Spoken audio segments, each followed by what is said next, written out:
ভিডিওতে পরিষ্কার দেখতে পাচ্ছেন একটি কার নদীতে পড়ে গেছে, অ্যাক্সিডেন্ট হয়ে গেছে। আর কারের ভিতরে ড্রাইভার নিজের জানের ভিক্ষা চাইছেন, কাকতি মিনতি করছেন, কেউ আসুন বাঁচান, কেউ আসুন বাঁচান। ওখানে কেউ কিন্তু আগিয়ে যাচ্ছে না। আবার দেখতে পাচ্ছেন নৌকোতে করে একজন আসছেন, ওনার নাম হচ্ছে ফয়জাল খান। আর যিনি ডুবে যাচ্ছেন, মরে যাচ্ছেন, ওনার নাম হচ্ছে শুভম তিওয়ারি। উত্তরপ্রদেশের এই ভিডিওটা। তো ফয়জাল খান নিজের জীবনের ঝুঁকি নিয়ে জাতি ধর্মের কথা না ভেবে মানবতার পরিচয় দিয়ে, ইনসানিয়তের পরিচয় দিয়ে এই ভাইকে বাঁচিয়ে নিচ্ছে। দেখতে পাচ্ছেন ডুবে যাচ্ছে কারটা, তারপরও হাতটা ছেড়ে দেয়নি। দেখতে পাচ্ছেন কিভাবে বাঁচিয়ে নিয়ে আসলো।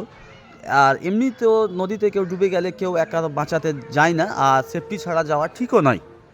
তো সত্যি তার সেই সব নেতাদের মুখে লজ্জা যারা হিন্দু মুসলিম জাতি ধর্ম নিয়ে বিবাদ সৃষ্টি করে আমাদের মাঝে।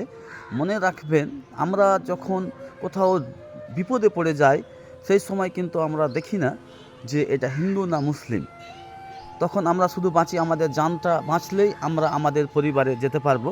তো অশেষ ধন্যবাদ জানাই শুভম তিওয়ারির পরিবারকে। ওনারা বলেছেন ফয়জাল খান আমাদের পরিবারের সদস্য হয়ে গেল আজ থেকে। তো ভাবতে পারছেন কত বড় জায়গা ওনারা দিয়েছেন।